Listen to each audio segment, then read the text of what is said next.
Assalamu alaikum warahmatullahi wabarakatuh. Hope you're doing well. We are continuing this deep dive into the book that I like, written by Mufti Menk. It's called Motivational Moments. We are in the section of peace, and there's a quote here that I wanted to share with you. Bismillah. Never mind if others look down on you or spread rumors about you. You can't control wagging tongues. Focus on pleasing the one who matters.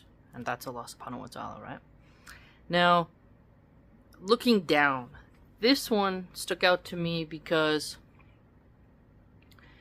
when I was little, I was neglected, as in like, my grandma didn't get up to make sure I had breakfast.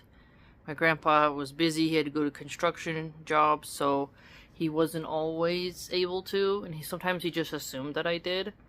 Big reason why I think free school lunches for poor kids, really all students, is important and essential, because parents will lag behind and not do what they're supposed to do.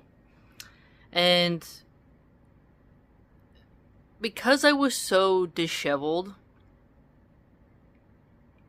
and neglected, a lot of the moms and teachers looked down on me, and I just recall, looking back now that I'm older, how my teachers really failed me. And I'm thankful to Allah subhanahu wa ta'ala how my eldest child, how her teachers treat her. And I have to really appreciate the school system. Now, I went to elementary school in Utah, conservative Christian, lots of Mormons, and yet they failed me. But in this liberal area, the teachers are going above and beyond.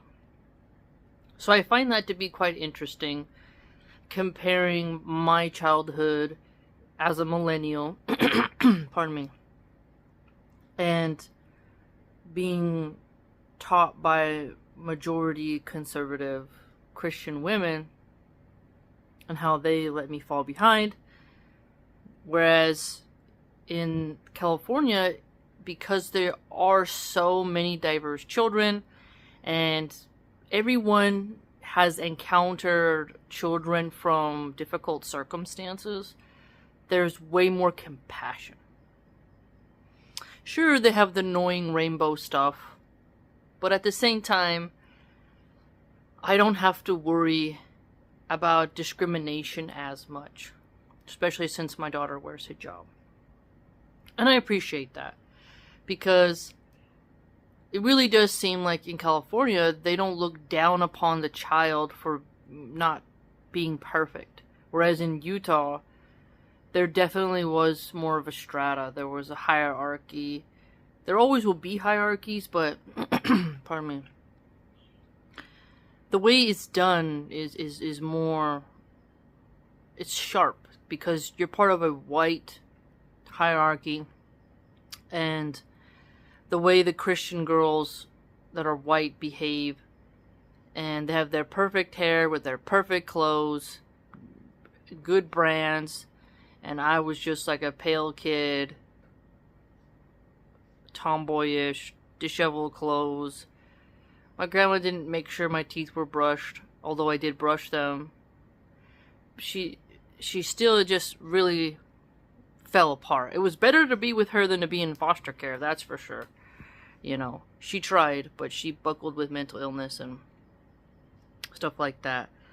But when I was little, if somebody would have told me, like, don't let them look down on you, keep going, I wouldn't have internalized the rejection from my teachers as much. And sometimes you should be looked down upon for your sins, such as like Hunter Biden. He's been going viral on X, and you know, he's had a lot of his life made public online. He's, quite, you gotta laugh at the jokes, but if you look down upon someone who engages in that behavior, they've earned it. I think there's the balance that we have to take upon ourselves consistently and accurately, where are we being overly henpecking with someone? Is this person dismissing every type of criticism in order to protect their bad behavior? Because, for example, people look down on tattoos. I love tattoos. But because there is a stigma, I have started to analyze, like, why do I like tattoos? And then the psychology behind it. I see them as trauma patches, and that's how I have mine. And the more scribbled on you are, although my tattoos, I wouldn't call them scribbles because they were expensive and done very well. It's still like a way of showing your pain. Not everyone gets tats for the same reason. I had a coworker. He was Italian. Oh my goodness, he was such a sloppy drunk. And one day he came to work, he had like a Bugs Bunny tattoo playing poker, and I was like, why'd you get that tattoo? He's like, oh no, I just saw it and it was nice. And I was like, oh my god, look at this guy, man. He later got fired because he came to work drunk too many times. In the restaurant industry, alcoholism is a serious problem. But, may Allah protect us. So there are some people who get tats that don't mean anything. But because there's this angle of people looking down on tattoos, I realized, yeah, I gotta stop. And then I've had a conversation with my eldest about, I really don't think you should get tattoos, and I think you look better without them.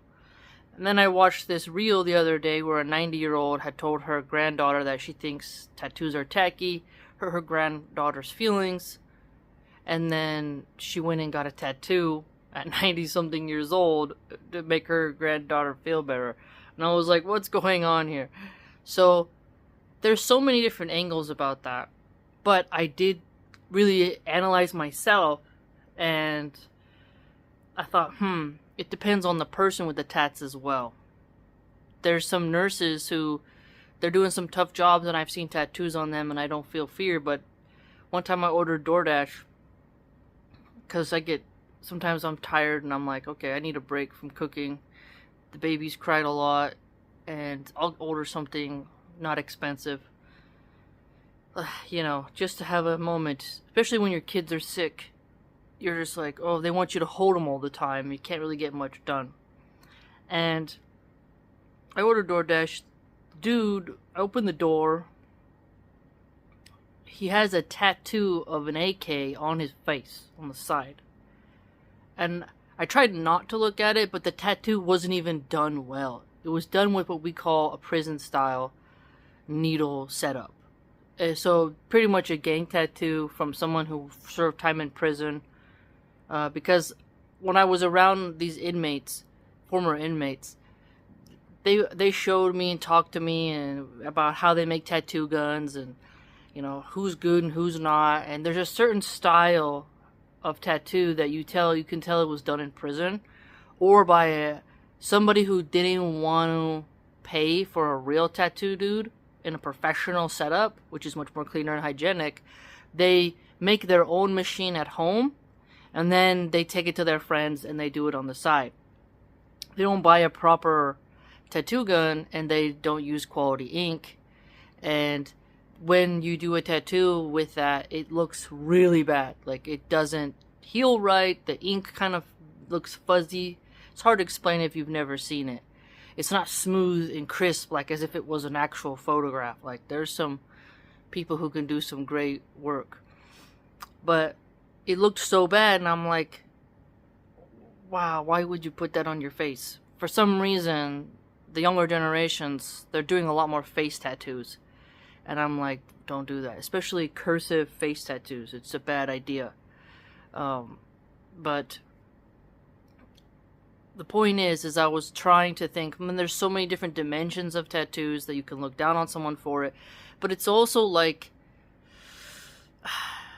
it's our own way of forming. It's like a signal. You see a building with too much graffiti on it, you're like, yeah, I probably don't want to live there. If you're going into a community and you see massive amounts of graffiti, you should lock your doors, be more careful, be more cautious, don't be flashy, versus an area where there's no graffiti. Graffiti is a sign of social decay. It can be humorous. You know, in ancient Rome, there used to be graffiti of giant wieners. So it's like, there can be some humor, vulgar as it is. That's a little different than street stuff. And so, a human and a building, when both have graffiti, there's something there. Now, if someone's a firefighter or a police officer or a veteran and they have tattoos, I think that there's something cathartic about that. They have seen a lot and there's like a story to tell. That's a lot different than a druggie getting tats. It's, you know, I can get into the philosophy of tattoos, but my point is that there's a certain level of tattoo-ness on you where you're so tatted up to where you're like, you're gonna make someone permanently look down on you. And to a certain degree, you should for certain people. As in, I told my daughter, like, don't bring someone home with a bunch of tattoos. You really shouldn't do that.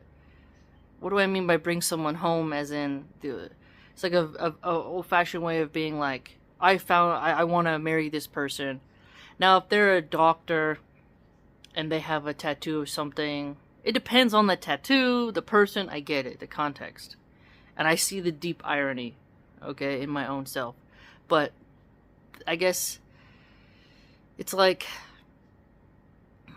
I wouldn't want my daughter to want to marry someone who is all tatted like Wes Watson. You see what I mean? So there's an angle of it. But because people look down on it, and if I would have recognized that before, I would have not gotten as those tattoos. And there were some tattoos I was going to get, and then people advised me not to, and were like, no, don't do that. And I was like, yeah, you're right. That's a bad idea. And so there are situations where you should be looked down upon, and you need to accept that roast. It may sting, but shame has an important element. It's when shame is undue and unjust and goes above and beyond. You know? I remember people mocking me in the beginning of my journey to Islam for reading hadiths. And they mocked me heavily. It was brutal. The amount of trolling I got and attack from Muslims in the beginning of my journey was intense. People made up lies and just the weirdest things, and I was like, all I'm doing is like reading and just talking about what I like. What's so bad? You know?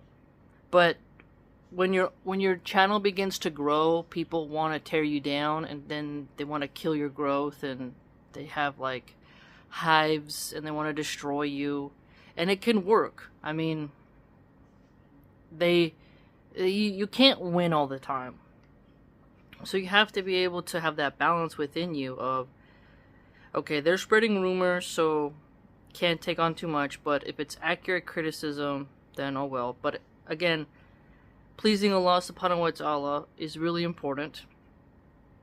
And if you feel as if, you know what, I am doing something I think that'll add towards my good deeds, fighting against evil, spreading knowledge, encouraging education, it's a healthy habit, healthy lifestyle, something like along those lines, then you really just gotta kind of ignore the naysayers. It's when you do something stupid, like people who are, right now there's a trend of taking pineapple and then putting the Kool-Aid pouch powder into the jar, or wherever its container, and then eating it.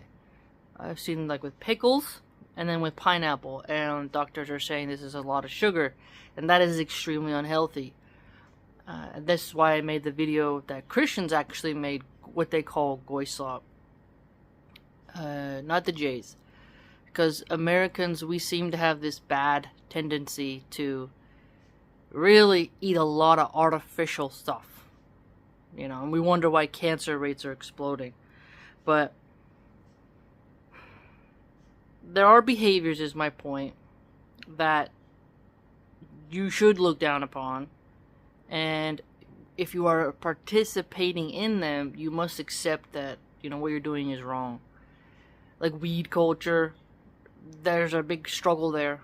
Are you being a bum and just blazing all day? are you up in the mountains on a hike and then blaze? There's a different different conception of when the stigma should arrive. But as a believer, we shouldn't use intoxicants at all. So there's so many layers and degrees of self-analysis, introspection, and when you need to understand that people are going to look down on you overall. And in one example as well, Meghan Markle, she gets picked on a lot. And I was like, at first I was mean to her, and I was like, wait a minute, the media is telling me to hate her, let me check her out. I watched Harry and Meghan. I watched her Made with Love from Meghan on Netflix. I do see some disingenuousness there, but at the same time, I think she's trying, and it must be terrible being married to a prince in the way that the media is focusing on everything you do. And, I realize that the tabloids in the UK are worse than the American paparazzi, so imagine just constant slander being churned out about you for anything you do, which I think the attacks on Meghan Markle are a lot of women who are jealous that she got a prince. There's a deep psychology there. It's like not because she's an evil person, but because she got a prince and she's not white. There's definitely a lot of racial tones there. For sure, especially from the white supremacist Christian nationalists. They are deeply upset that Harry, a ginger, married a black woman, and has mixed race children, and I see it as awesomely modern. I don't mind race mixing at all. I'm a race mixer. I love it. But there are white nats who hate it. So people look down on Meghan Markle, spread rumors about her, and she has to just endure it with graciousness and try her best, and she can't just freak out. Whereas if somebody is like criticizing Nicki Minaj, Erica Kirk, Cardi B, those people have brought it upon themselves, and they should stop, pause, and listen. So this is the fascinating example of when do you pause and say, am I screwing up? And others when you're just like, hey, your standard is so high no one can meet it. Or that person has an internal standard bar that's so low anyone can meet it. So there's no exception. There's no excellence there. And you should put a higher standard upon your shoulders and try to do better. So instead of resting in mediocrity. But essentially, looking down, when you're a kid and people look down on you for poverty, do you look down on a kid for their poverty? When to have mercy and not look down upon someone, and when to accurately, yes, look down upon that person because their behavior is abhorrent. And then the nuances of look down on that person because they're evil versus they're making a mistake, pray for them, and I'll guide them. There's all these different layers, and that's what I liked about this part, is that once you sit and do introspection on that topic, you begin to see all the different expressions of the behavior of looking down. So that's great. Let me know what you think. Please like, comment, subscribe, share, and join the blog.